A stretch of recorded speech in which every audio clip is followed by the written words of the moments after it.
काँग्रेसमध्ये नाराज असलेले ज्येष्ठ नेते नारायण राणे पुढील राजकीय भूमिका ठरवण्यासाठी आज समर्थकांची बैठक घेणार आहेत। समर्थकांसह संध्याकाळी 4 वाजता महत्त्वपूर्ण चर्चा करणार आहेत। या बैठकीत मोठं पाऊल उचलण्याचा निर्णय होण्याची शक्यता आहे। मुख्यमंत्र्यांच्या मध्यस्थीनंतरही राणे राजकीय भूकंप घडवणार की अन्य भूमिका मांडणार ते या बैठकीतून पुढे येण्याची शक्यता आहे। राणेंपुढे नेमके कोणते राजकीय पर्याय उपलब्ध आहेत पाहूयात ग्राफिक्सच्या माध्यमातून। पर्याय क्रमांक 1 भाजप मोदी लाटेमुळे भक्कम झालेल्या भाजपमध्ये प्रवेश करण्याची शक्यता आहे। कोकणात भाजपला फायदा, शिवसेनेला शह देता येईल। आक्रमक राणेंबाबत भाजपमध्ये साशंकता आहे। राणेंपुढील दुसरा पर्याय मनसेत प्रवेश करण्याचा राणेंपुढे पर्याय आहे। राणेंमुळे मनसेला बळ मिळेल। राज ठाकरे सीएम पदाचे उमेदवार, मग राणेंच्या महत्त्वाकांक्षेचं काय हा एक प्रश्न उरतोच। तिसरा पर्याय राष्ट्रवादी काँग्रेस प्रवेशापूर्वी शरद पवारांशी चर्चा झाली होती राणेंची। राष्ट्रवादीत आधीच अनेक दादा नेते अस्वस्थ आहेत, तिथे राणेंना फार वाव मिळण्याची शक्यता कमी आहे।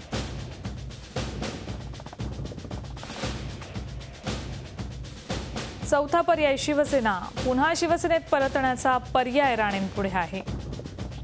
जुने शिवसैनिक असल्याने पक्षात स्थिरावणं सोपं आहे, पण उद्धव ठाकरे राणेंना स्वीकारतील का? विजयामुळे आत्मविश्वास वाढलेल्या सेनेला राणेंची गरज नाही।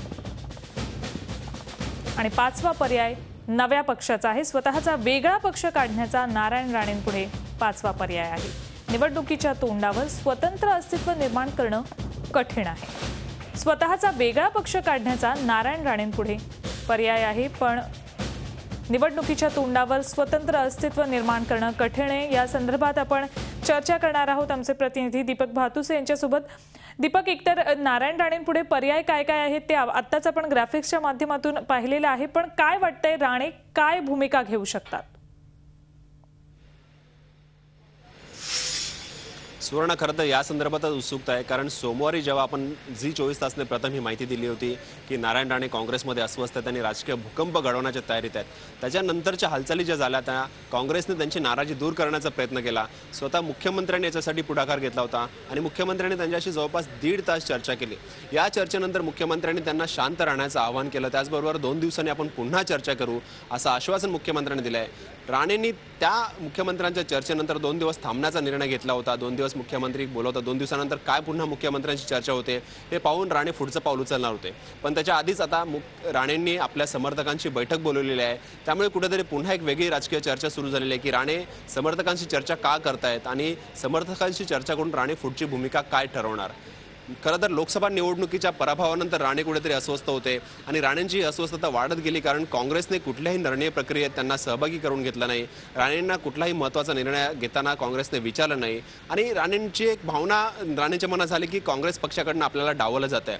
राणेंसारख्या कर्तृत्ववान नेत्याचा जर काँग्रेस पक्षात उपयोग करून घेतला जात नसेल तर साहजिकच आहे राणे अस्वस्थ होतील आणि तेच झालं। राणे अस्वस्थ झाले आणि त्यांनी आपली अस्वस्थता आपल्या कृतीतून दाखवायला सुरुवात केली। राज्य मंत्रिमंडळाच्या बैठकीकडे पाठ फिरवणं, बैठकीतून उठून जाणं अर्धवट, या सगळ्या बाबी ह्या राणेंची नाराजी उघडपणे दाखवत होत्या आणि आता त्या नाराजीचा विस्फोट होतो की काय अशी साधारणतः शक्यता निर्माण झाली आहे। राणेंनी 4 वाजता आपल्या समर्थकांची, निवडक समर्थकांची बैठक बोलावली आहे। दीपक, या बैठकीनंतर तर राणे नेमकं काय पाऊल उचलतायत ते कळणार आहे, पण सध्याची राजकीय परिस्थिती जी आहे ती पाहता तुम्हाला काय वाटतंय राणे काय नेमकी भूमिका घेऊ शकतात?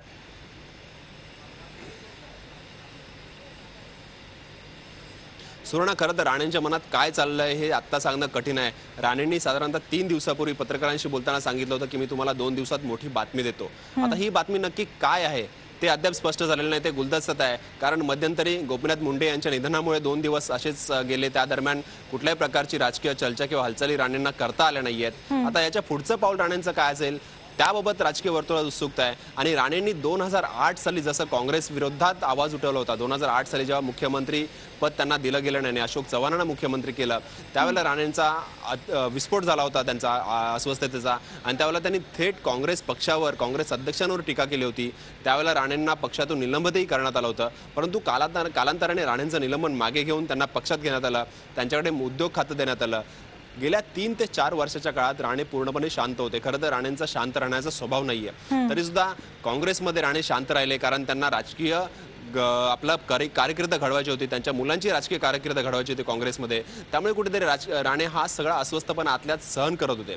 परंतु आता अशी परिस्थिती आहे की पुन्हा एकदा मुख्यमंत्री पदाची संधी राणेंना चालून येते, परंतु काँग्रेसकडून त्याला कुठलाही प्रतिसाद मिळत नाही अशी शक्यता आहे. लोकसभा निवडणुकीनंतर जो राज्यात काँग्रेसला पराभव झाला त्याच्यानंतर साधारणतः नेतृत्व बदल केलं जाईल, मुख्यमंत्री बदलला जाईल अशी शक्यता होती, परंतु काँग्रेसने तसं अगदी बरोबर तसं झालेलं नाही. काँग्रेसने तसा कुठलाही निर्णय घेतला नाही. त्यामुळे आता राणे निश्चित राजकीय भूकंप घडवण्याची शक्यता आहे.